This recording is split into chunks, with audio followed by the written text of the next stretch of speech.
Vai. Foi.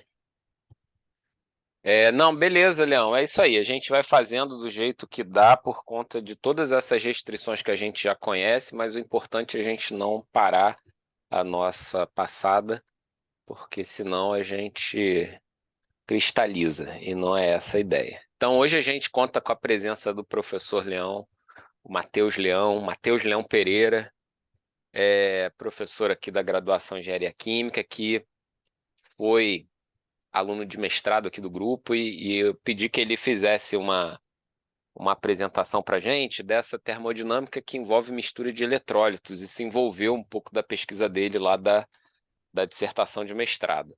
E aí ele acabou se aprofundando nesse tema por conta até de uma disciplina que ele passou a ministrar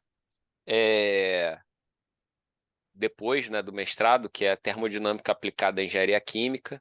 É meio que uma continuação de físico-química, mais voltada para sistemas reais. E aí, agora a gente vai pegar um pouco dessa experiência do Leão, que é alguém que maneja essa termodinâmica clássica, mas também tem alguma experiência dessa termodinâmica, vamos chamar assim, microscópica lá da termodinâmica estatística. Então, Matheus, Leão, muito obrigado mais uma vez por você poder estar aqui com a gente. E aí o palco é todo seu. Obrigado, professor. Como o Major Jacques falou, né, eu trabalhei, né, um pouco com essas misturas de eletrólitos. Inicialmente, né, quando a gente começa, né, a dissertação, né, os trabalhos de tese, doutorado, a gente nem sempre sabe o que a gente vai lidar, né? Então, essa parte de termodinâmica de eletrólitos foi uma coisa que eu tive que passar por, né? A gente vai falar um pouco logo no final da apresentação de hoje de uma coisa ou outra, né? Que eu acabei fazendo, né? Alguns modelos que a gente vai ver alguns modelos de coeficiente de atividade que precisaram ser vistos para a gente fazer comparativo, né? Tá. Então, só lembrando, então, vamos falar hoje de mistura de eletrólitos. A gente vai tentar seguir alguns objetivos só para o pessoal se situar. Primeiro, entender o que é a diferença, né, entre eletrólitos e não eletrólitos, tá? Não sei se todos conhecem, né? Falar um pouco sobre a descrição termodinâmica de misturas contendo eletrólitos, que a ideia é na fase líquida. Muitas vezes a gente vai tentar, tem um apelo, né, da parte de equilíbrio de fases, que a gente tem falado sempre que essa parte termodinâmica de misturas acaba falando, né, sobre isso. Muitos livros acabam não falando propriamente de termodinâmica de misturas, e sim da termodinâmica de equilíbrio de fases. Então, muitas vezes, por exemplo, você fala eletrólito, mas descobre alguma coisa sobre ele vendo o equilíbrio líquido-vapor, e às vezes tem alguma aplicação prática sobre isso. Identificar depois os principais modelos de coeficiente de atividade para tratamento de eletrólitos. A minha ideia de hoje, como foi feita uma introdução bem superficial sobre esses modelos, né? Eu vou falar um pouquinho sobre a base de definição desses modelos para não eletrólitos, antes de entrar propriamente em eletrólitos. E, por fim, essa ideia de realizar modelagem termodinâmica de eletrólitos para aplicações de interesse, a gente vai acabar fazendo por meio de dois exemplos. Então, não vai ficar exatamente no final, vai ficar no meio, né, do conteúdo que a gente está ministrando. Tá? Então, primeira coisa, né, qual que é a diferença de eletrólitos e não eletrólitos? Toda vez que a gente pensa em eletrólitos, eu penso em íons que podem ser gerados de forma total, né, a partir de uma espécie que dissocia normalmente em algum solvente, e muitas vezes esse solvente é água. Então, muitas vezes você só fala, não, sempre é água, não sempre é água, na verdade, né?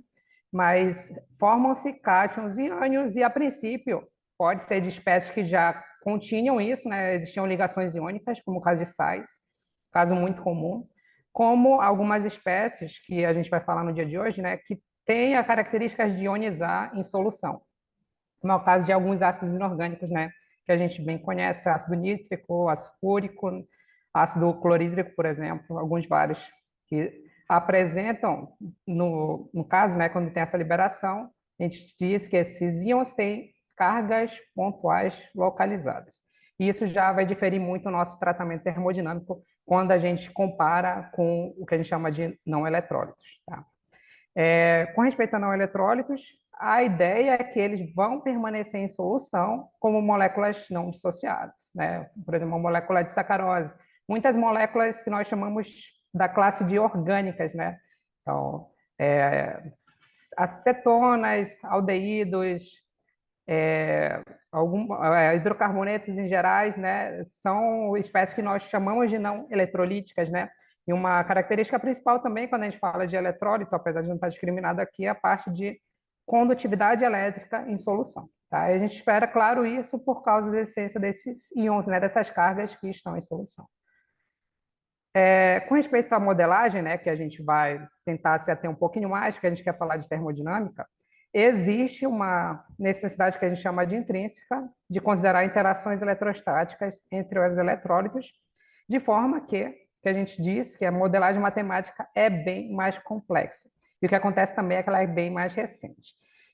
Uma coisa ou outra, eu vou até falar sobre data, mas a ideia é que alguns modelos, né, que a gente vai falar sobre fase líquida de não eletrólito, vai surgir até a década de 80, né, alguns modelos mais simples, e o mais simples para eletrólito, a partir de 80, vai ser a partir desse finalzinho, né, a partir de 80, que vai ser o modelo de Pitzer, que a gente vai falar no dia de hoje também, rapidamente. Tá? Pessoal, qualquer dúvida, né, pergunta, o pessoal pode parar, tá? Se precisar. Primeira frase aqui, que eu acho, assim, eu não sei o autor exato que falou isso aqui. Pode ser um dos meus professores que eu fiz um mini curso quando eu fui no Congresso 21, que teve a ver com termodinâmica para processos, né? Envolvia equilíbrio de fases, envolvia misturas em geral, né?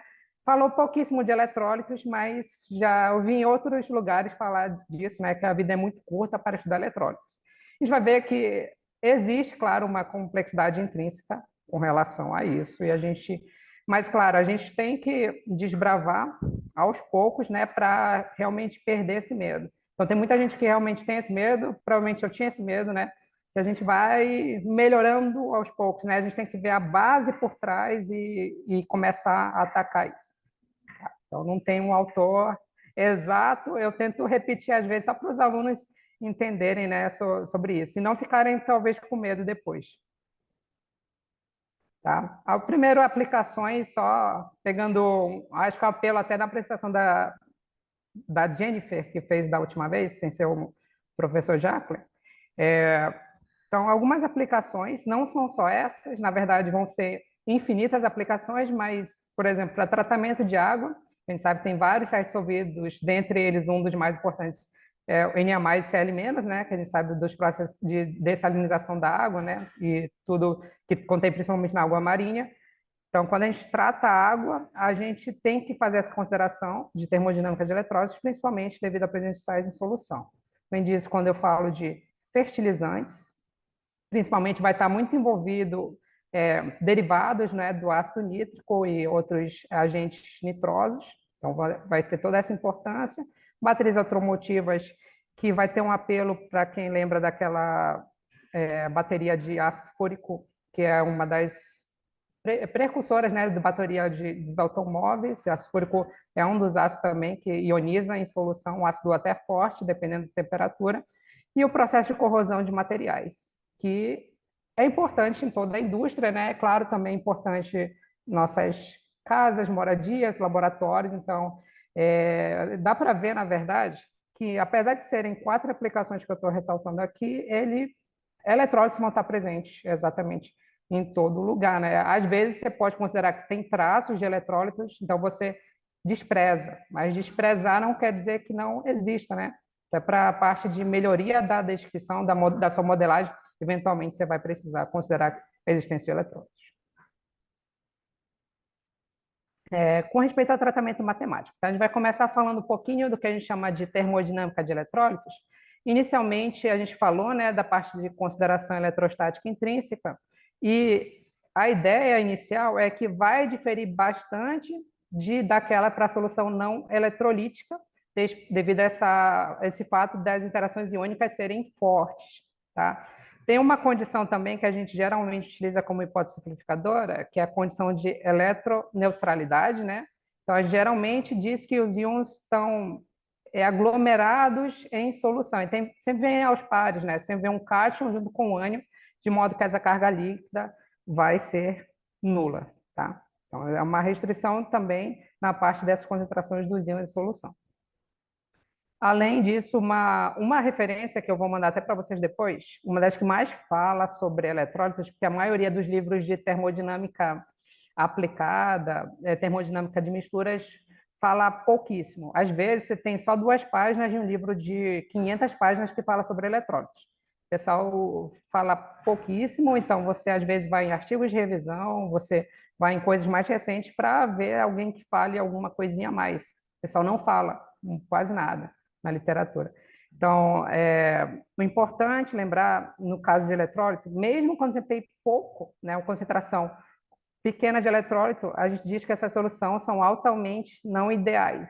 A gente vai ver o que é não ideal para a fase líquida, né? A gente acho que pincelou um pouco sobre isso, né? Mas tem a referência de ideal, que não é referência de gás ideal, né? Então, mesmo quando eu tenho baixa concentração de eletrólito, eu vou ter essa alta divergência, né, em relação à idealidade. Esse livro do Sandler, né, que é da parte de engenharia bioquímica, né, engenharia de processos químicos. Importante lembrar também, diferente dos outros casos, a ideia de fase líquida é normalmente medir coeficiente de atividade para tentar descrever desvios da idealidade, tanto para eletrólitos quanto não eletrólitos, mas quando eu tenho eletrólitos, eu não posso medir a coeficiente de atividade dos cátions, que eu vou chamar aqui de gama mais, e dos ânions, né, gama menos, coeficiente de atividade deles, de forma independente, pelo fato de não poder existir isoladamente. Tem a ver, claro, com essa condição que a gente falou de eletroneutralidade. Tá? Então, o que é que a gente diz? De uma forma mais basicona, né, a gente mede, na verdade, o coeficiente de atividade médio do eletrólito, que a gente pode chamar um eletrólito Ca, né, que é como se fosse um cátion ligado com seu respectivo ânion. Então, a gente chama essa espécie A uma espécie genérica que vai liberar cátions e ânions, e a gente, por exemplo, saindo de uma espécie como se fosse um sal XAYB, eu vou liberar A cátions com carga X+, A, que é da forma AXZ+, mais B ânions YZ-. Aí o gama, esse gama com a identidade média, o gama mais menos, a gente calcula gama mais elevado a A versus gama menos elevado a B, e tudo isso elevado a 1 sobre A mais B. Então, por exemplo, se for simplesmente que a gente chama de eletrólito 1,1, que é simplesmente quando A e B são iguais a 1, fica simplesmente a raiz quadrada, que seria ou a média geométrica, né, dos valores de gama mais e gama menos, que são os valores de coexistentividade dos cátions e dos ânions. Até agora tudo certo? Vocês estão acompanhando? Estão ouvindo direito? Deixa eu Esse só caso aí, ver. Leão, tipo do NaCl, né? Esse 1 que você falou, né? Isso. Eu não vou discorrer muito sobre isso, né? Mas eletrólitos 1, que a gente pode falar até, são os eletrólitos que a parte teórica vai estar mais aprofundada, vai estar mais acurada, porque a interação iônica é mais fraca. Uma coisa que a gente lembra, né, quando fala de modelagem, eu acho que o pessoal que já ouviu falar alguma coisa de termodinâmica estatística, ou mesmo na termodinâmica clássica, sabe que quanto menos interagente o sistema, mais fácil a gente descrever, né? E principalmente na parte matemática. Então, eletrólitos únicos que vão ter, se lembrar da fórmula lá de Combs, né, que é o fator K, né, constante, vezes Q1, Q2 sobre R ao quadrado, que, como Q1 e Q2 são iguais a 1, né, a força deles é menor, por exemplo, que um eletrólito do tipo 2,1, um eletrólito 2,2, eletrólito 3,2, que podem acontecer. Então, esses vão ser os mais simples, eletrólitos do tipo 1, que acontece também para alguns ácidos inorgânicos, como é o caso do HNO3, né, também forma um eletrólito 1. Deixa eu ver aqui. Uma coisa importante, quando a gente fala também dessa termodinâmica, muitas das vezes a gente tem uma descrição melhor para soluções diluídas, né? E esse é um problema sério, né? Que as fórmulas mais antigas realmente conseguiam uma descrição somente nesse caso, né? E outra coisa que a gente tem que pensar, né, nesses modelos, que ele vai ser mais fisicamente aceitável quanto a gente tiver um favorecimento energético, né, quando tiver a interação de um íon com outro de carga oposta, enquanto se tiver presença com mais menos carga vai ser desfavorável, tá? Então, o primeiro dos modelos foi de Debye-Hickel. Então, Debye-Hickel também, acho que são famosos em alguns outros campos. O pessoal já deve ter falado da regra de Hickel lá da orgânica, né, para os nossos anéis aromáticos. Mas a ideia, eles foram dos primórdios, né, da descrição dessa não idealidade. E assim, eu não sei pormenores, né, mas eles saíram dos cálculos que o pessoal vê de mais simplesinhos de quântica, né, que eles chamam de cálculos dos princípios, né, então os mais simplesinhos. Então, a ideia da não idealidade deles, a gente calcula o ln do coeficiente de atividade média, ln de gama mais menos, por essa formulazinha aqui, que é o A, uma constante, módulo da carga do cátion, Z+, vezes a carga do ânion, Z-, vezes a raiz quadrada de um fator que é muito importante, né, quando a gente trabalha com eletrólise, que é a força iônica. Essa força iônica tem 50 milhões de modos de calcular, porque depende do tipo de concentração. Então, aqui eu estou colocando uma fórmula genérica que é meio do somatório de ZI ao quadrado vezes CI, né? Essa concentração aqui poderia ser uma concentração molar, mol por litro, né? Uma concentração molar, mol por quilograma de solvente, que vai ser muito comum, principalmente quando eu tenho quantidades pequenas de sais solvido, ou seja, quando eu tenho espécies em quantidade de soluto, né? Quantidades bem pequenas no nosso caso. E também pode ser o caso de colocar em frações molares, que vai facilitar muito o nosso tratamento, principalmente quando eu trabalho com coisas como equilíbrio líquido-vapor, né? Que às vezes você tem os dados da forma temperatura versus fração molar global, né? Das espécies que estão em solução. Tá? Esse parâmetro, então, como eu falei, é a força iônica. Essa é uma forma genérica, né? E é muito comum, como eu falei, usar esse C como molaridade, né? Mol por quilo de solvente. Então, tem algumas coisas, eu falei da última expressão, ela é melhor até 0,01 molar, né? Então, ela é boa quando eu tenho realmente coisas, soluções bem diluídas, né? Que tem esses eletrólitos em concentrações baixas. Quando eu tenho algumas soluções mais concentradas, é comum eu empregar algum dos modelos que eles chamam de Baeyer-Hickel estendido, né? Que eu aplico alguma correção a essa fórmula original de Baeyer-Hickel, claro, o problema disso, já vai ter algum empirismo, não vai ser uma coisa mais direta do cálculo ab initio, né? Alguma coisa assim. Então, vai ter alguma coisa empírica ou semi-teórica. Então, muita gente, na verdade, fica com o pé atrás, acaba tanto nessa termodinâmica de eletrólitos, quanto na termodinâmica de líquidos em geral, dos não eletrólitos. Você tem uma base, uma expressão ou outra com parâmetros empíricos, semi-empíricos, né? Que o pessoal fica na dúvida da base física da coisa. A ideia, né? Às vezes, você consegue fazer a descrição matemática da coisa, você consegue ajustar aos dados termodinâmicos e, às vezes, alguma explicação mais física só sai da dinâmica molecular. Então, tem até um artigo, não sei se eu vou colocar para vocês depois, mas ele fala mais de não eletrólises, que tenta explicar um ou outro parâmetro de modelo a partir de dinâmica molecular. Aí que ele consegue fazer esse ajuste melhor. Então, nem sempre a termodinâmica clássica ou mesmo essa termodinâmica aqui de misturas vai conseguir explicar, sem recorrer a uma técnica mais avançada, os parâmetros matemáticos que, às vezes, explicam os resultados experimentais que a gente tem. Tá? Então, a primeira correção que ele faz é dividir por essa expressão 1 mais beta-A raiz de I, e também aqui a força iônica.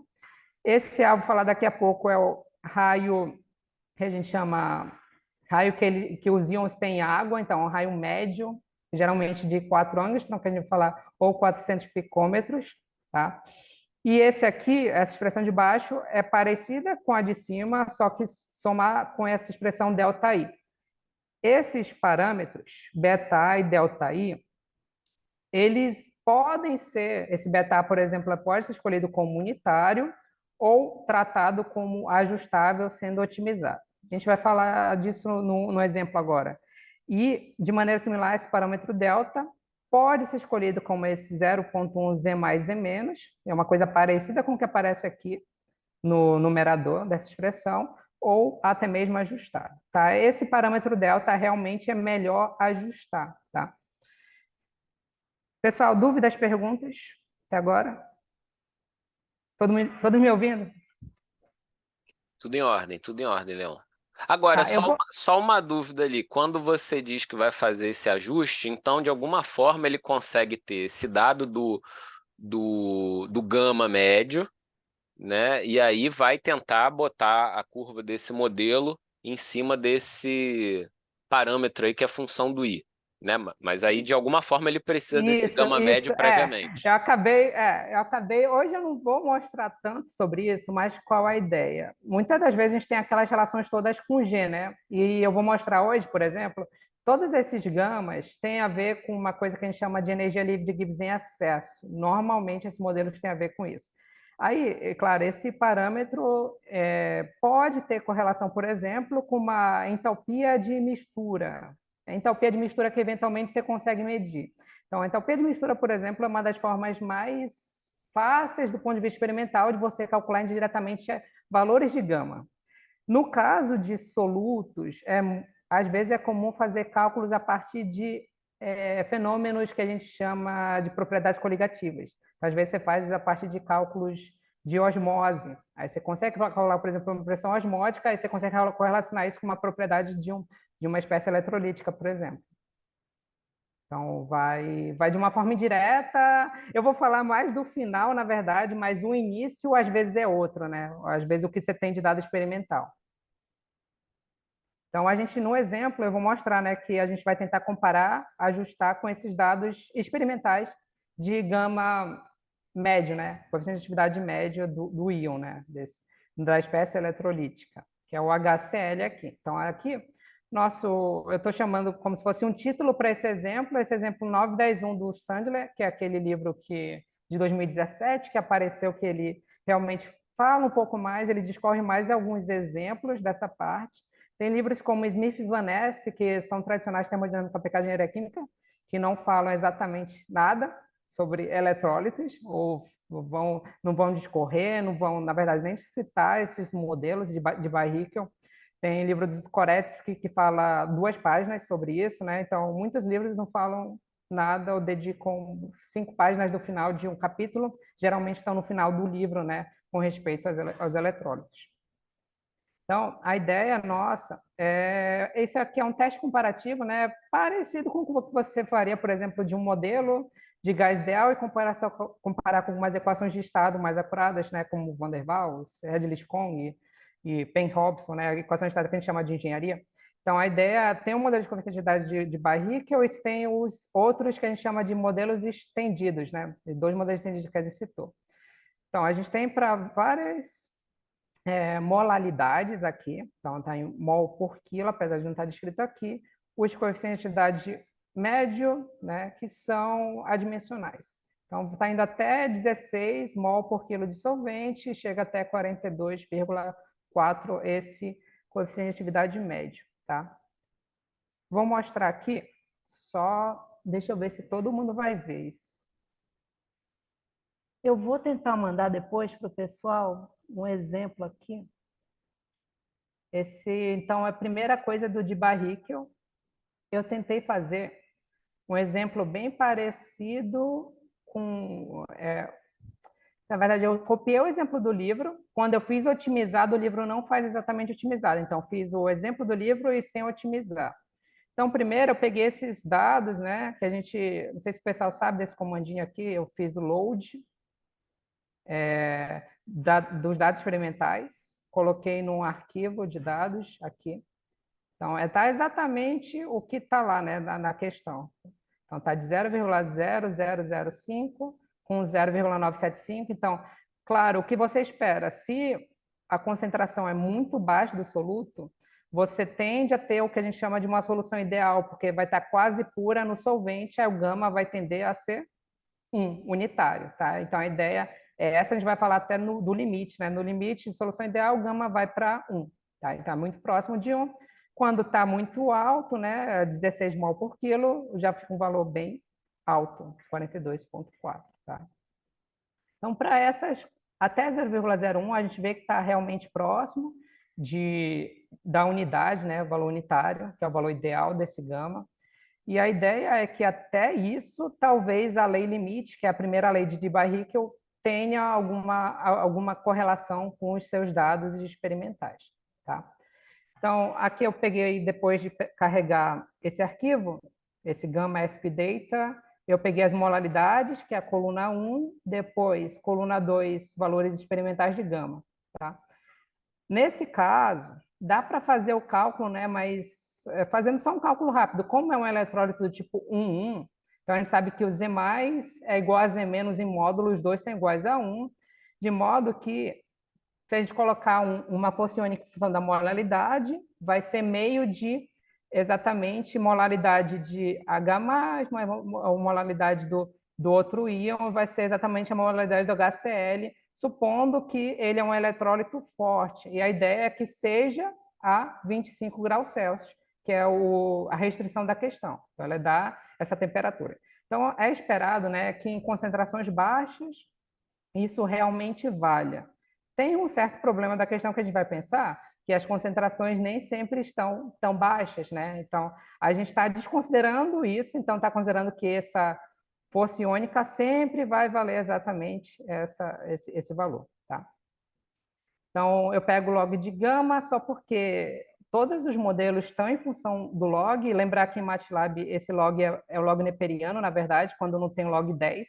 Tá? Carga do cátion e do ânion são iguais a 1 em módulo, só que do cátion é 1 e a do ânion é menos 1, tá? Para esse caso.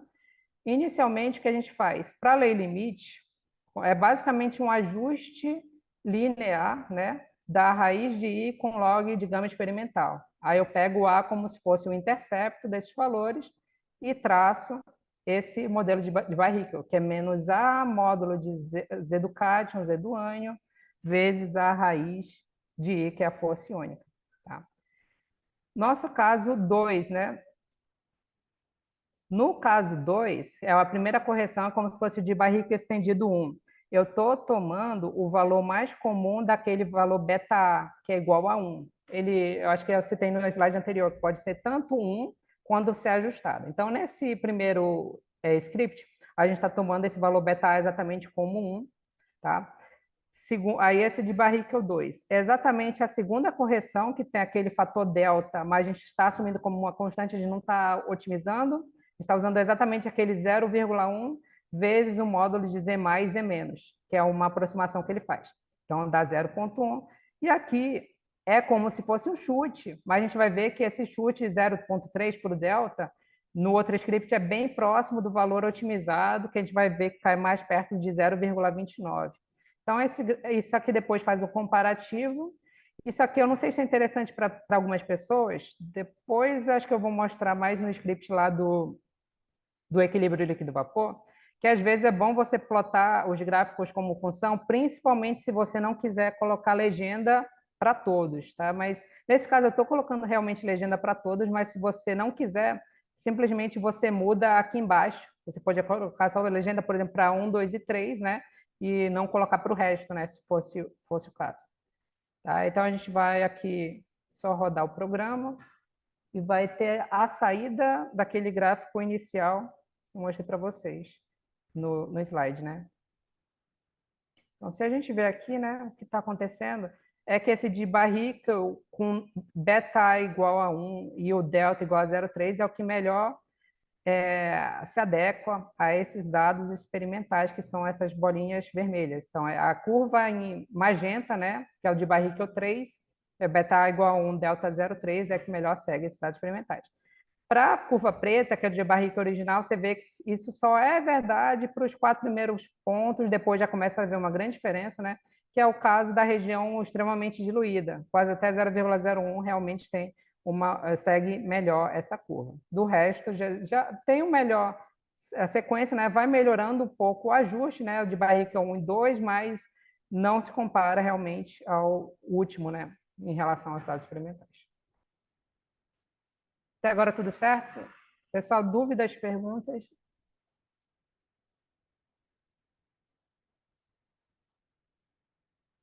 Todos me ouvem?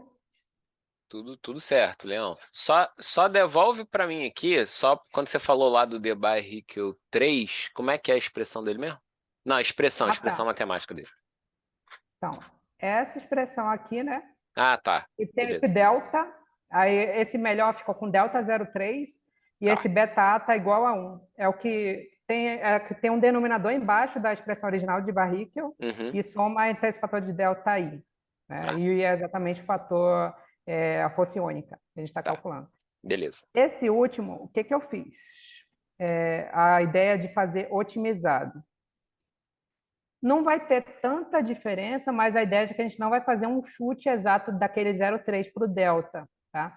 Eu coloquei no slide, só para... Vamos lembrar aqui. Tá? Esse aqui foi o resultado inicial que a gente já viu, né? O otimizado vai ter menos de Barrichelp, mas aí eu vou mostrar agora o que seria esse de Barrichelp 1 e de Barrichelp 2. Tá? O que vai acontecer? Nessa otimização, eu simplesmente usei os parâmetros iguais, né, que a gente já viu, da força iônica, a raiz dela, né, o log de gama que a gente quer fazer a plotagem do gráfico, as cargas iguais do Cauchy do Anion. O polyfit inicial para o A igual, né, então a lei limite não mudou, o A vai ser exatamente o mesmo. Qual que é a diferença?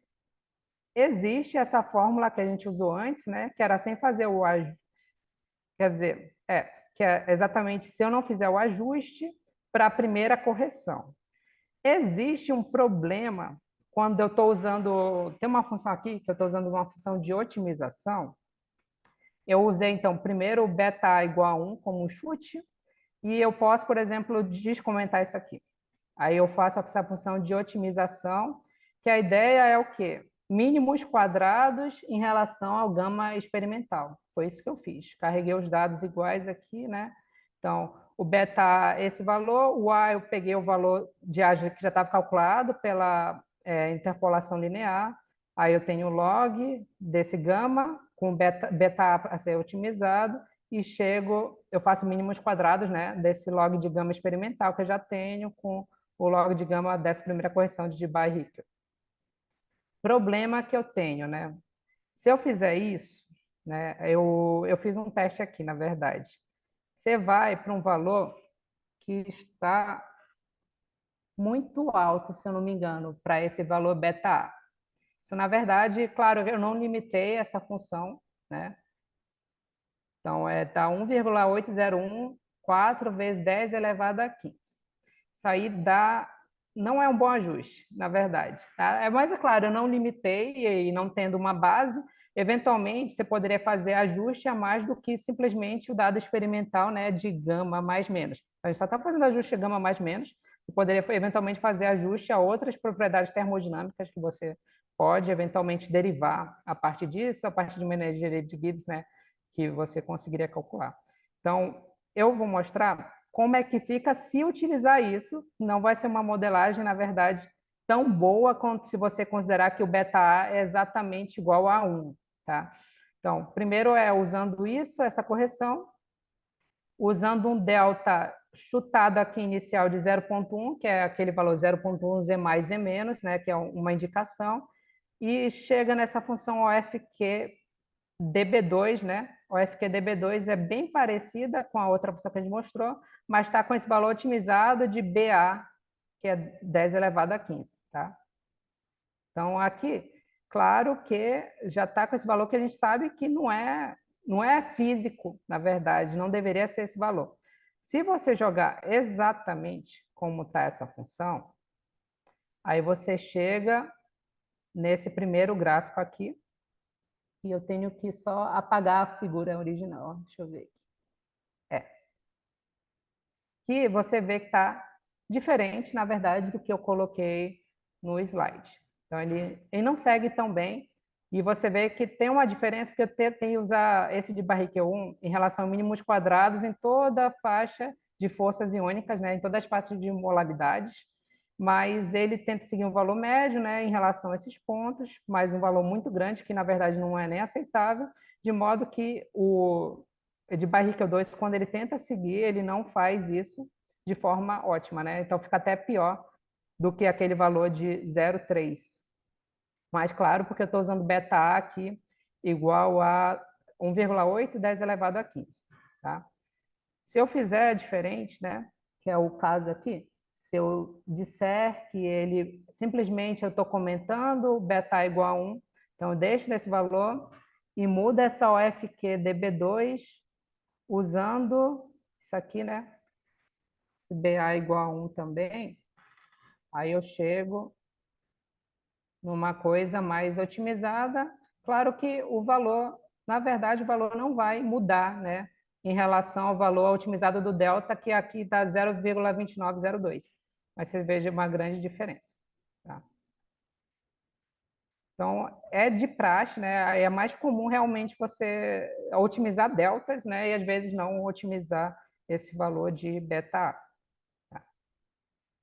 Pessoal, dúvidas, perguntas? Então, isso aqui é realmente o que está no slide, né? Usando esse beta constante igual a 1 e otimizando simplesmente o valor de delta, chega a 0,2902, bem próximo daquele 0,3, que era um valor bem chutado.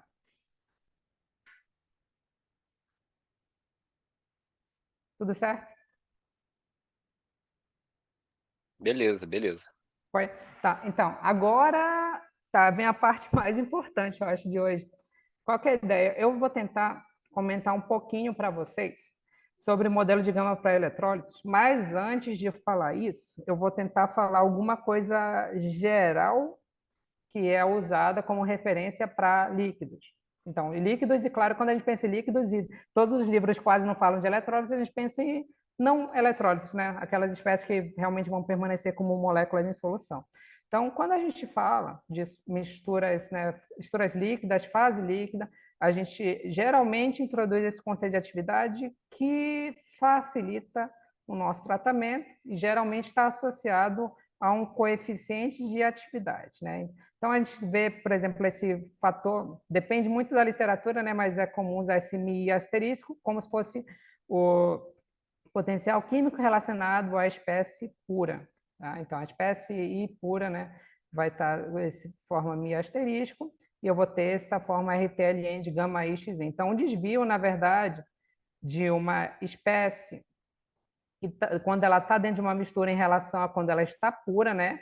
Que vai ter a ver com uma coisa que a gente vai ver daqui a pouco, é uma abordagem em excesso. Então, existe um excesso em relação à pureza dela, à idealidade dela, porque se ela tivesse interagido somente com si mesma, seria mais simples, né?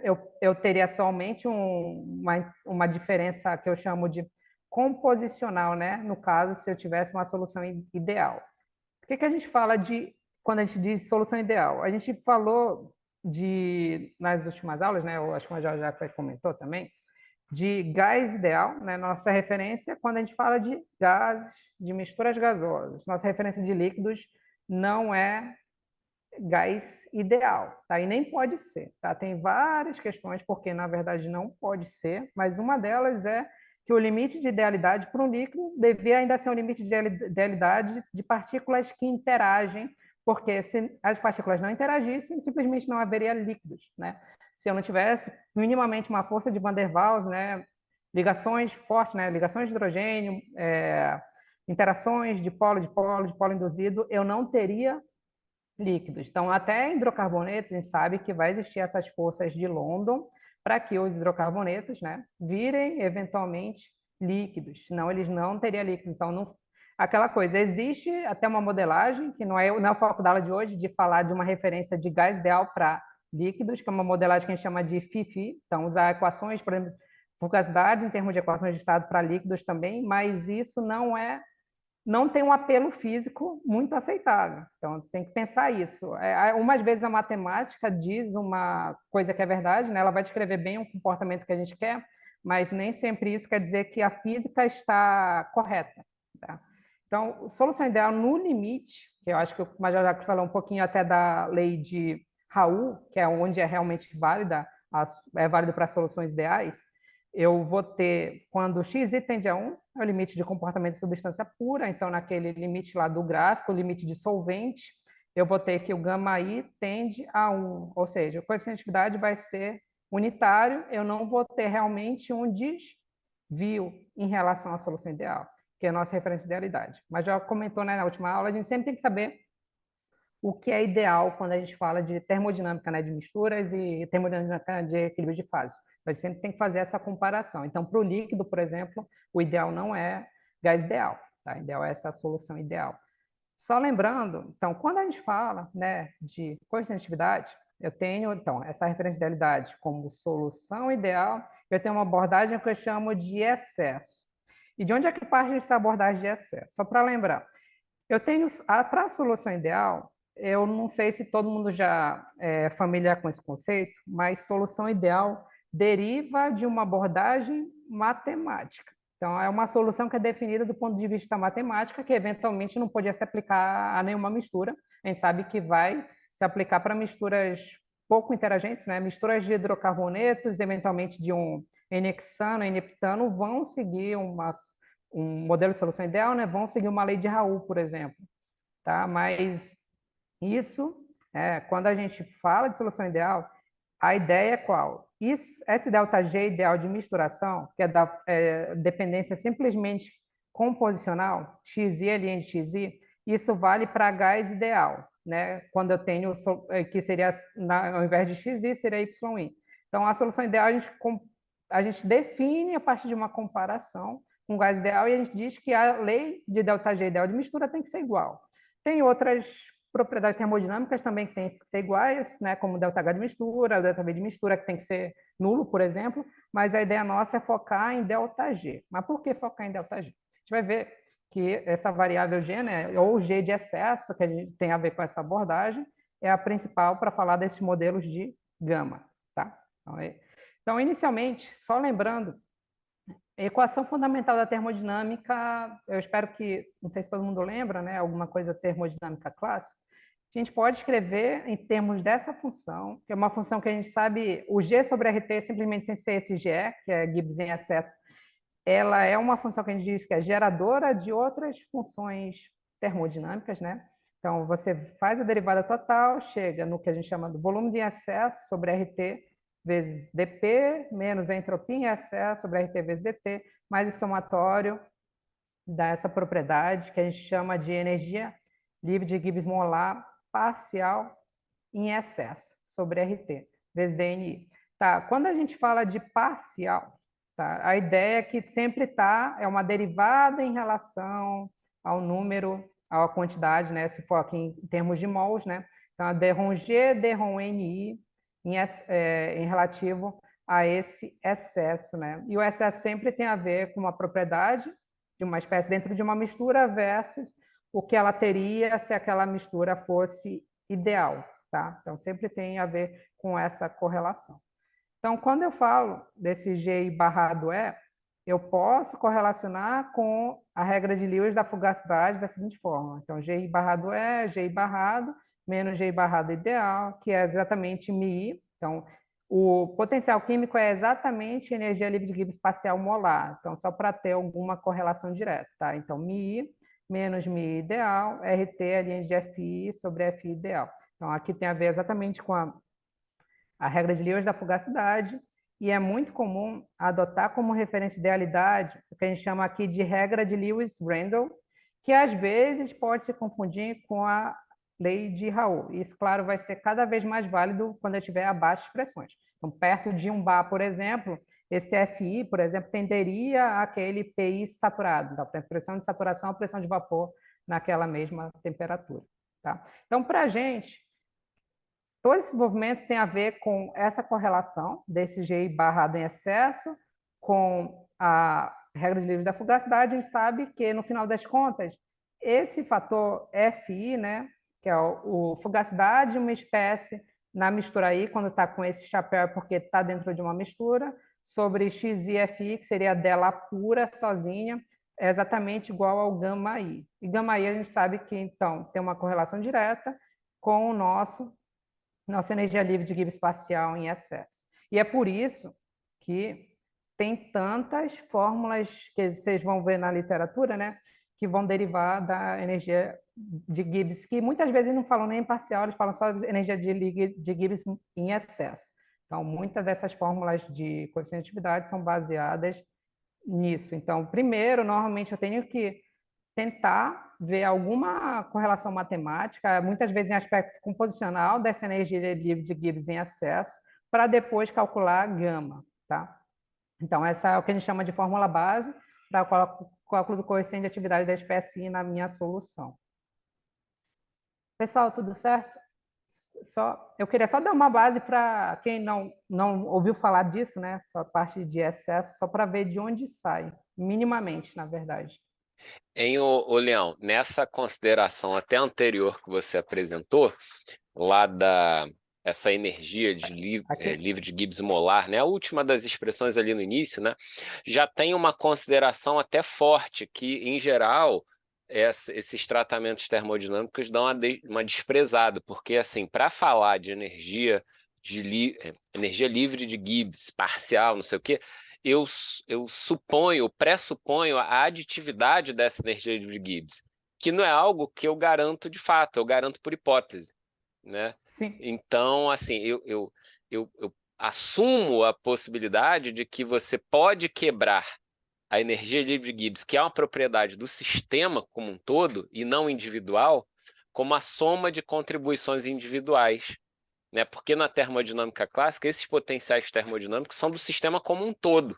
Eu tenho temperatura do sistema, pressão do sistema, energia do sistema, entalpia do sistema.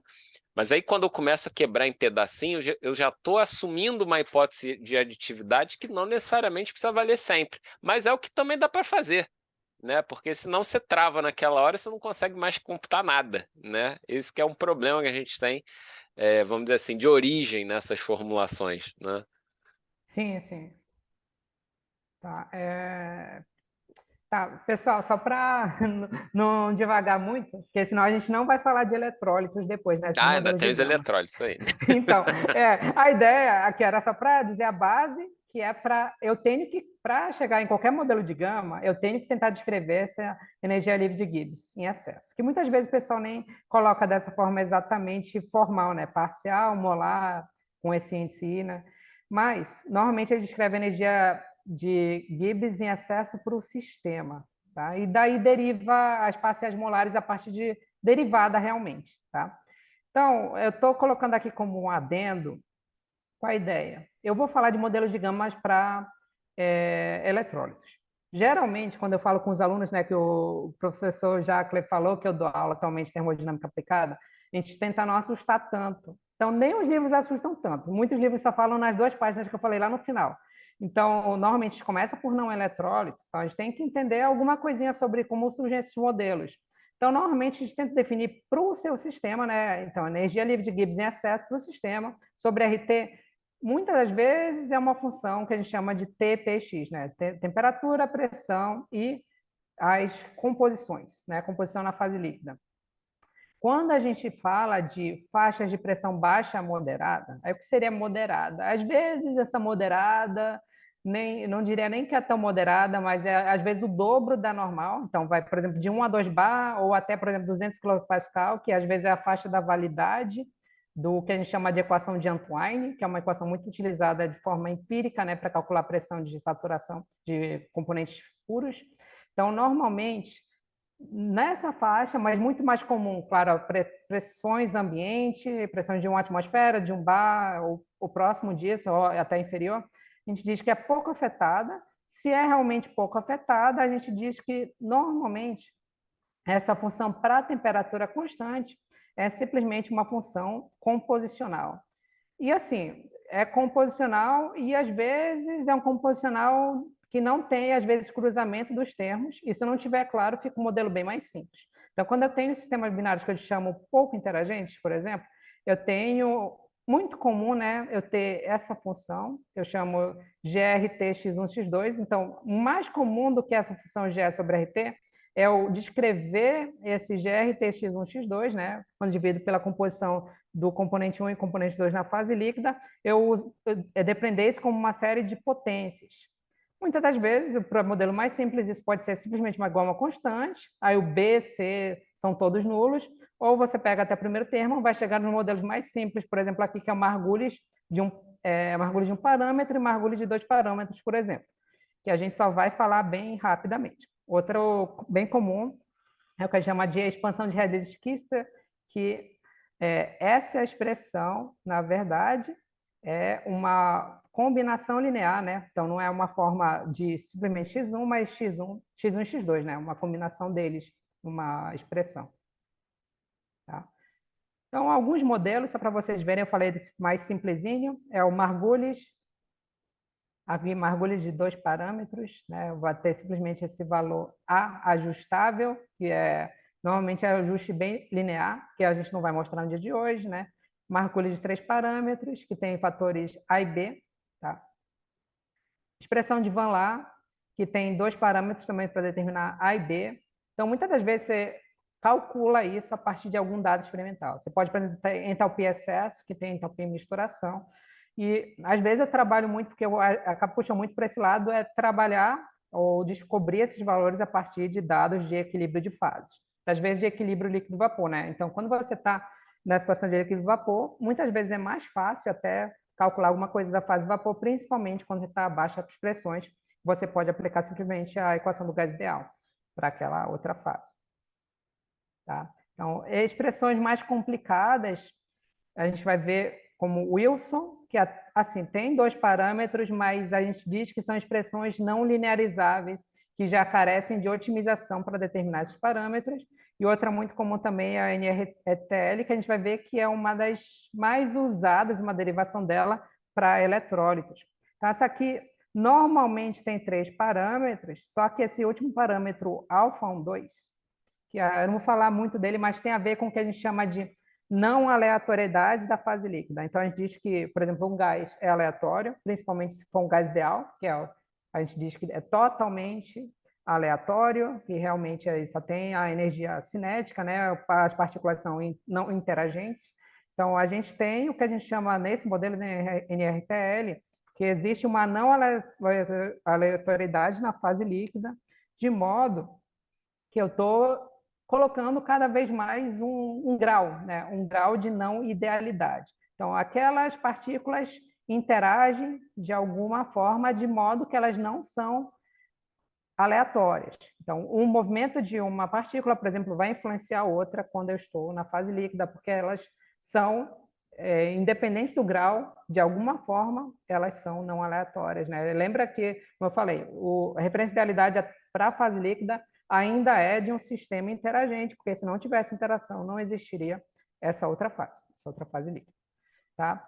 Para sistema multicomponente, a gente vê que nem existem aqueles outros modelos de Margulis, Van Laar. Então, começa pelo Wilson NRTL, que a gente diz que são modelos que têm fatores de interação binária, que são desse tipo tal IJ, ou esse lambda IJ, tá? E alguns outros modelos que eventualmente têm alguma contribuição de grupo, fatores que a gente chama de cargas, fatores de tamanho, como o Uniquark, né? Que não vou discorrer muito sobre ele, mas normalmente ele precisa de vários dados de entrada que normalmente a gente determina somente por cálculos de química quântica, por exemplo. Tá?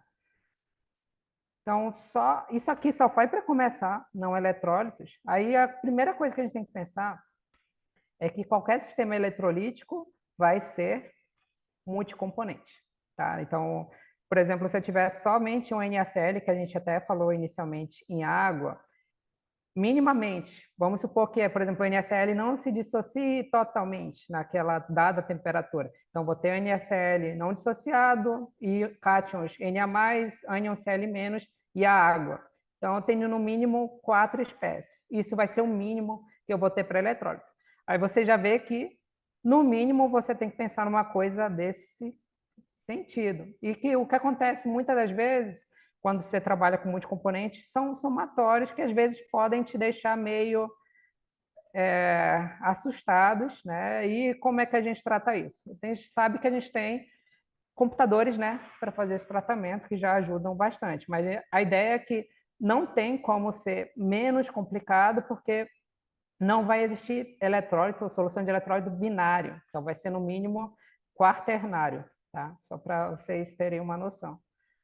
Então, a gente falar inicialmente, são 2 modelos que eu vou falar até de um artigo de revisão. Existem outros mais modelos, mas não são realmente os mais utilizados. Então, inicialmente tem aquele modelo que eu disse que é de pizza, ou, dependendo da literatura, vai dizer que é pizza de Barrique, ou por quê? O Pitzer fez uma adaptação do modelo original da lei limite de Barrichello, que é o que a gente fez aquele exemplo, né, da menos A, Z mais Z menos, raiz quadrada da força iônica. Esse modelo é de 1980 e ele é mais utilizado, problema, né, para eletrólitos em água. A gente sabe que muitas das vezes eletrólitos estão em água, mas não é sempre. Às vezes o que a gente tem, por exemplo, é uma mistura de solventes, como é o caso de ácidos inorgânicos em água. Porque a parte que não ficou dissociada, por exemplo, daqueles ácidos ainda é como se fosse um solvente. Então, não tem somente água. Então, nem sempre é somente água que eu tenho em misturas eletrolíticas como solvente. Então, a ideia é que ele é bom até forças iônicas de cerca de 6 mol por quilo, ou 6 mol quilo menos 1. E a ideia é que ele utiliza parâmetros de interação binária, que é esse lambda IJ, e ternária, esse lambda maiúsculo, né? IJK, de base empírica. Problema desse modelo, né? A gente vê que algumas coisas parecem bastante com o que a gente viu no modelo de Pitzer. Tem um fator aqui associado a φ, né, que tem relação com um diâmetro que a gente calcula para o meu solvente, tem a ver com a permissividade elétrica do meu solvente, ou seja, quanto que ele realmente consegue conduzir de eletricidade, então se o meu solvente é um bom condutor ou não, a água, por exemplo, é um bom condutor. Então, eu tenho esses parâmetros ajustáveis, o problema é que ele tem muito os parâmetros ajustáveis, tá? Normalmente eu tenho no mínimo 6, tá?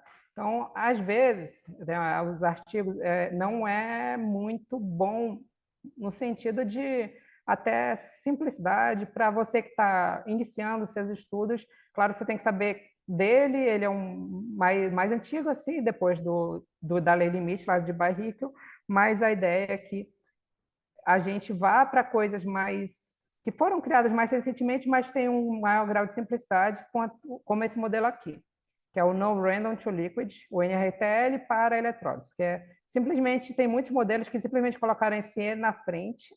Então, tem, além do TNRTL, tem o modelo E-Wilson, por exemplo. Então, tem muitos modelos que foram adaptados para incluir a parte de eletrólitos. E como é que eles incluem? Normalmente, eles utilizam uma contribuição que a gente chama uma contribuição de Pitzer de Barrichello.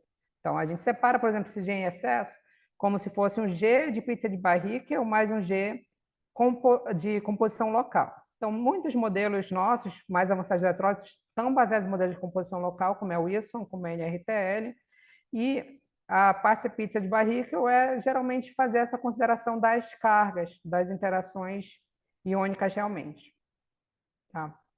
Então, eu não vou tentar discorrer muito, mas a ideia é qual? Primeiro ano, né, que foi falado sobre isso, a NRTL é de 82, inicialmente só tinha água, então todo mundo começou somente com água, que era mais fácil, até tinha mais algum resultado ou outro para comparação, e o eletrólitos completamente associados. Então não tinha, por exemplo, eletrólitos parcialmente associados, como acontece bastante, dependendo da temperatura, com um monte de ácido inorgânico, que pode acontecer com alguns sais, se for temperatura diferente de 25 graus Celsius. Então, tem muito problema quando a gente fala de eletrólito de dado experimental somente a 25 graus Celsius e a gente fica, às vezes, sem base de comparação.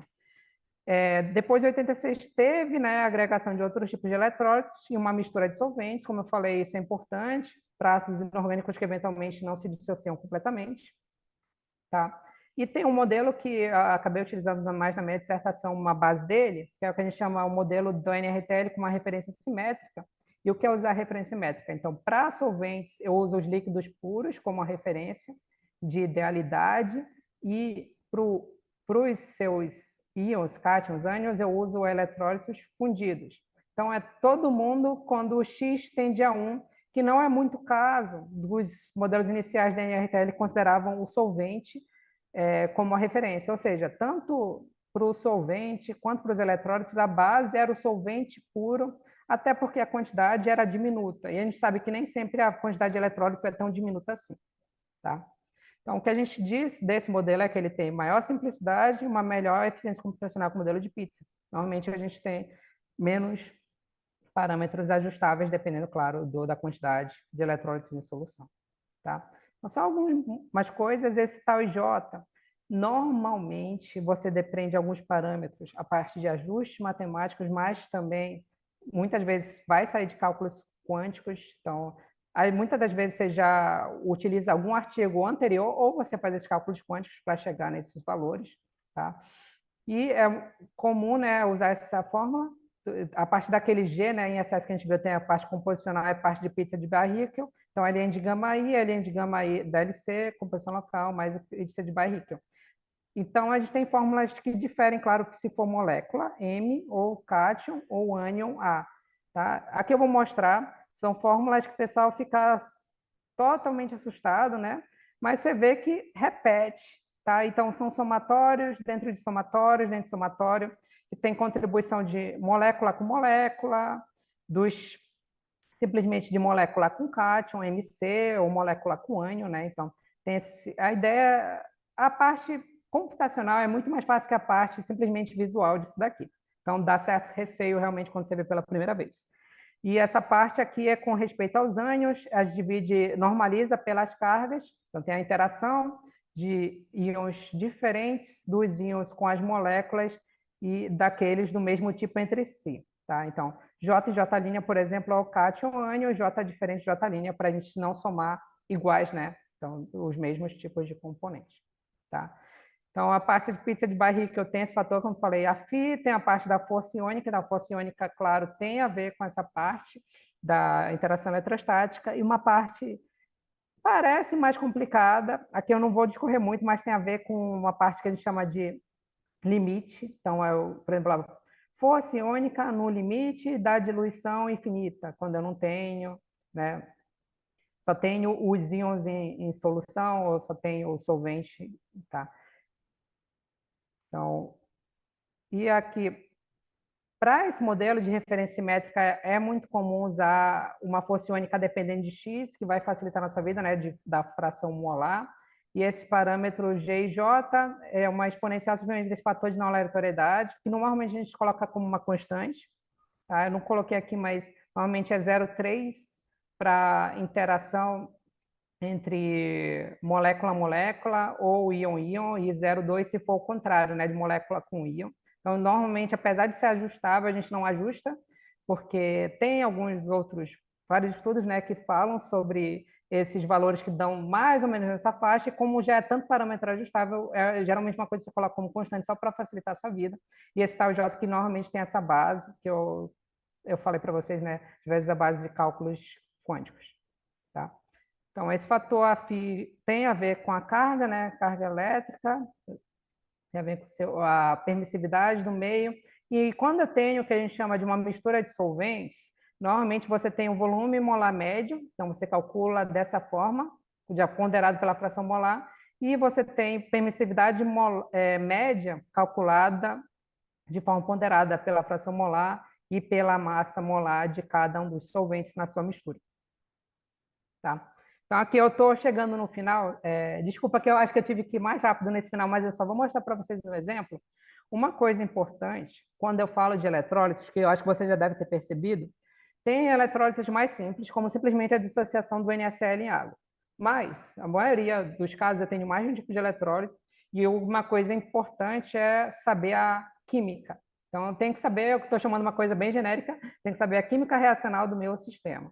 Então, eu trabalhei com esse sistema aqui, tá? Eu vou mostrar uma parte desse sistema, na verdade, para vocês. Eu vou mostrar um subconjunto dele, que é ácido nítrico com água, né? Mas quando eu considero ele, e claro, depende da temperatura, você pode considerar mais do que essas reações. Aqui eu estou considerando, por exemplo, a reação de ionização a primeira ionização do H2SO4 gerando o bisulfato, depois do sulfato ionizando, gerando o SO4 2-, sulfato, né? Simplesmente. Uma coisa que acontece em regiões diluídas, que é a parte de haver o cluster, então o H3 ou mais, o hidrônio já pode complexar com mais uma molécula de água, que é H5O2+. Em fase gasosa, altas concentrações de SO3, você pode ter uma complexação de H2O, formando H2SO4, e H2SO4 em região de ácido concentrado, você pode complexar com esse SO3, formando H2SO2O7, tá? Que é a região do óleo 1, que a gente chama acima de 80% de ácido sulfúrico, e essa reação que é simplesmente a ionização do ácido nítrico, que é um eletrólito do tipo 1, que eu falei logo no início, né, do dia de hoje. Ele libera o nitrato e H3 ou mais em solução. Então, inicialmente, toda vez que você trabalha com eletrólise, você tem que saber minimamente que reações eu vou considerar E, às vezes, só considerar algumas reações, você vai ver que não vai descrever bem o seu sistema, e pode ser que isso tenha que ver com uma química incompleta, né, do seu sistema. Você está esquecendo de considerar uma coisa ou outra que deveria ser considerada, principalmente para a temperatura de interesse. Por exemplo, uma reação que você pode estar pensando que eu estou esquecendo aqui é, eventualmente, formação, quando tem H2SO4, HNO3, formação do íon nitrônio, né? Que acaba acontecendo, claro, quando tem um ácido fúrico mais concentrado e, normalmente, temperaturas de 25 graus Celsius. Que não é o caso do meu interesse na época, né? Que era equilíbrio líquido-vapor. Então, esse equilíbrio líquido-vapor do sistema, né? Quando tem ácido nítrico, sulfúrico e água, muitas das vezes vai estar de 80 até quase 200 graus Celsius. Então, não é uma região que vai formar o nitrônio, né, com uma grande expressividade. Então, uma coisa importante também, se você não tiver esses dados, para alguns cálculos vai ser importante considerações de equilíbrio, quando você tem alguns eletrólitos que dissociam parcialmente. Então, você tem que ter como calcular isso ou tentar derivar uma expressão do K, da constante de equilíbrio, função de temperatura. Então, muitos artigos que trabalham com isso, principalmente ácidos inorgânicos em solução, derivam essas expressões com A e B, né? Então, dependendo da temperatura, então, tem para aquelas reações que eu determinei R1 até R6, os valores de A e B, tá? De acordo com as unidades utilizadas, tá?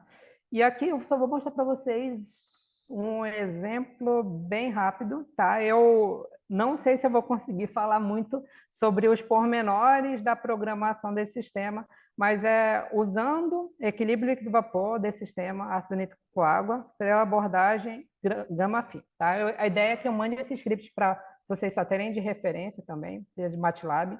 A ideia, a abordagem, quando chama abordagem gama-phi, gama para a fase líquida, né, que é líquido-vapor, e o phi, no caso, para a fugacidade da fase vapor, que aqui até poderia ser considerado ideal para uma pressão mais baixa, mas a gente fez uma consideração, né, de usar a equação, uma equação de estado de engenharia, que foi a equação de estado aqui de Redlich-Kwong. Uma das mais simplesinhas de engenharia, então melhor que Van der Waals, porque tem uma dependência do fator de atratividade com a temperatura, que a de Van der Waals já não tem, né? E isso é importante, lembrar que sempre é importante essa equação de estado ter, um A que depende de T, quando eu realmente vario a temperatura, que é o caso daqui. Então, vai dar, geralmente, um desvio bem grande quando você varia a temperatura e quer calcular alguma propriedade e usa uma equação de estado que não considera essa dada variação. Tá? Então, tem que considerar o que eu chamo de solução simultânea de equilíbrio de vapor e equilíbrio reacional. Então, a gente meio que faz os dois e tenta otimizar para os dados. Eu tentei otimizar, na verdade, para aqueles dados das constantes de equilíbrio. Tá? Só deixa eu ver se eu vou conseguir fazer isso para vocês. Mas qualquer coisa eu mostro também depois. Tá? Esse aqui, qualquer ideia, é um pouco mais complicado, com certeza. Tá? Eu tenho dados experimentais que vão me ajudar. Então, tenho para esse sistema uma coisa que não é tão recente também, se eu não me engano, um dos mais recentes dados daqui é de 57. Então, essa área, principalmente substâncias perigosas, dados de equilíbrio líquido-vapor, carece muito de experimentação, e se não tiver experimentação, na verdade, carece até de uma modelagem termodinâmica, que é o que tem acontecido com grande frequência. Então, na última década, né, de 2011 até mais ou menos 18, a gente teve publicação com ácido clorídrico com água, ácido nítrico com água, ácido fúrico com água, e a mistura desses sistemas, né, teve um que eu usei no meu trabalho de dissertação, que era de 21. Então, eu preciso desses dados, né, para fazer a parte de otimização. Então, eu faço a leitura dos arquivos, eu pego meus, que eu chamo de frações molares de ácido nítrico. E importante, quando eu trabalho com eletrólitos e penso em equilíbrio de vapor, eu acabo meio que plotando o que eu chamo de pseudocomponente. Então, eu associo, por exemplo, que teve uma certa dissociação do meu eletrólito, então HNO3 vai dissociar H mais NO3-, mas quando eu vou plotar no gráfico, eu tento fazer o retorno, ou seja, quanto que eu tinha de quantidade original daquele ácido nítrico que eventualmente gerou aqueles meus íons para eu plotar no gráfico, tá? Então, só lembrando, aí a ideia, A quantidade que eu tenho de água é 1 menos a quantidade de ácido nítrico, tá, inicial. Então, porque eu tenho, a princípio, os dois inicialmente na minha solução, antes de ter os íons. Aí eu estou percorrendo, na verdade, uma faixa, que eu chamo aqui faixas de ionização, de 0,01 até 0,9. Então, estou supondo que ele não vai se ionizar totalmente numa faixa, que é a faixa do equilíbrio do vapor, que a ideia é que seja de 81 graus Celsius até 100 graus Celsius, é mais ou menos entre ácido nítrico e água. Então, eu faço uma função que eu chamo de otimização, usando os valores iniciais do XA0, XW0, que é a água inicial, a temperatura de entrada, um chute para o alfa, que é o grau de dissociação. Então, toda hora eu estou chutando esse alfa e vendo, a partir disso, como isso vai se comportar de acordo com uma função de otimização, que eu estou chamando essa OFQ. Tá? Essa função OFQ tem a ver com tudo que a gente viu daquela modelagem, do modelo ENRTL, né? Mas a ideia é qual? Sempre eu estou pegando, dependendo do valor que for esse alfa, eu vou atribuir um valor novo do alfa, porque eu quero pegar o menor valor da função, né, de otimização. Tá? Isso é só para mostrar o que está acontecendo. E aqui que entra a química do meu sistema. Então, ó, na região que eu tenho, por exemplo, concentração menor de ácido nítrico que água, eu, por exemplo, eu uso o ácido nítrico como limitante, a partir dele que eu vou usar o grau de ionização, que está embutido nesse alfa. Tá? Só para vocês verem, então, por exemplo, se eu tô, os íons H3 mais e NO3 menos derivam dessa concentração inicial do X0 vezes um alfa, que tem a ver com essa constante de ionização.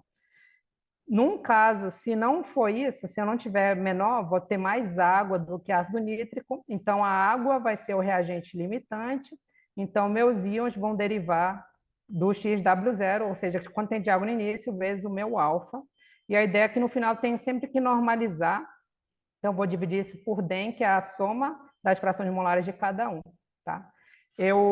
Pessoal, eu só vou mostrar aqui rodando, porque eu vou ter que ir para o auditório, só para mostrar para vocês o que está acontecendo. Tá? Tranquilo, A não, ideia é que sem problema. ele roda rápido, porque esse aí tá com poucos pontos, na verdade. Tá? Esse gráfico, ele já faz uma coisa que eu falei para vocês que é interessante, depende muito do que vocês quiserem plotar, o gráfico final, né? Ele vai usar aquelas... Só vai legendar, ó, duas coisas, só legenda 1 e 3. Por quê? Eu fiz uma parte de a suavização das curvas, somente é a questão de você melhorar eventuais ruídos que possam aparecer para trabalhos acadêmicos em geral. Então, eu só coloquei legenda em 2 dos dados, que foram os dados experimentais, da LZ-TITE, que é 1957, dados experimentais, e esse modelo que é NRTL-RK, né? Então, usei o Redlist-Kong para o Φ, né? Para a equação de estado que a gente calculou o Φ, e o NRTL para o modelo de gama. Tá? Pessoal, dúvidas, perguntas? Aqui a ideia, esse último slide era só para fazer um resultado, mas não tinha como eu passar exatamente a simulação do modelo inteiro aqui do ternário. Tá? Idealmente, eu ia trazer para vocês também uma simulação no LAMPS, que acabou dando Chabum. Na verdade, deu Chabum no meu computador, até no Ubuntu, deu Chabum no script depois, mas se tiver outra oportunidade, a ideia é também trazer para vocês, mostrar como fazer alguma dinâmica, os outros cálculos que eu também já fiz no meu trabalho com relação às eletrólitos. Não, beleza, Leão. Obrigado. Eu sei que você está com compromisso agora. E aí a gente depois compartilha esse material, essas coisas, tá? Uhum. Vai lá, não se atrasa não. Eu fecho aqui com a galera, beleza? Obrigado, Aí, professor. valeu, Leão. Obrigado. Depois a gente Valeu. conversa. Falou. Valeu. Obrigado. Tchau. Bom, pessoal, então é isso, né? Desculpem essa correria agora no final, mas são compromissos de outra ordem, né? Que de vez em quando aparecem. Mas o Leão ele traz uma discussão importante de um assunto que envolve sistemas reais que basicamente ligados a sais dissociados, né, solventes, né, coisas assim. Né? Por exemplo, se a gente quisesse simular água salina, né, o problema da água do mar, com tantas aplicações, até para a indústria nuclear, propriedade de água salina e tudo mais, isso acaba sendo importante. Então, é um ramo, vocês viram, né, o quanto que se torna complicada a modelagem por conta da necessidade de você dar conta dessas não idealidades de uma forma baseada em modelos. E aí, isso vai gerando toda essa complicação, né, de forma que gera esse ambiente um pouco vertiginoso ali da termodinâmica de misturas. Vamos imaginar que isso que o Leão apresentou hoje para a gente é um pouco que uma situação limite. É meio que um ponto final dessa história, uma condição de chegada, né? E a nossa intenção aqui, pelo menos nesse período, a partir de diferentes nuances e o trabalho de cada um, é pegar um certo caminho para a gente chegar lá, né? Se a gente vai chegar lá de fato ou não, é uma preocupação que a gente não precisa ter como algo crucial assim no nosso grupo aqui. Mas o negócio é a gente estar no caminho certo, aumentando a nossa compreensão de tudo que está em jogo, e eu acho que a apresentação do Leão foi importante para abrir a nossa perspectiva com relação a essa complexidade. Beleza, gente? Então, hoje ainda, mais tarde, eu compartilho esse vídeo, depois o material lá para a gente ter isso organizado do nosso grupo de trabalho. Beleza?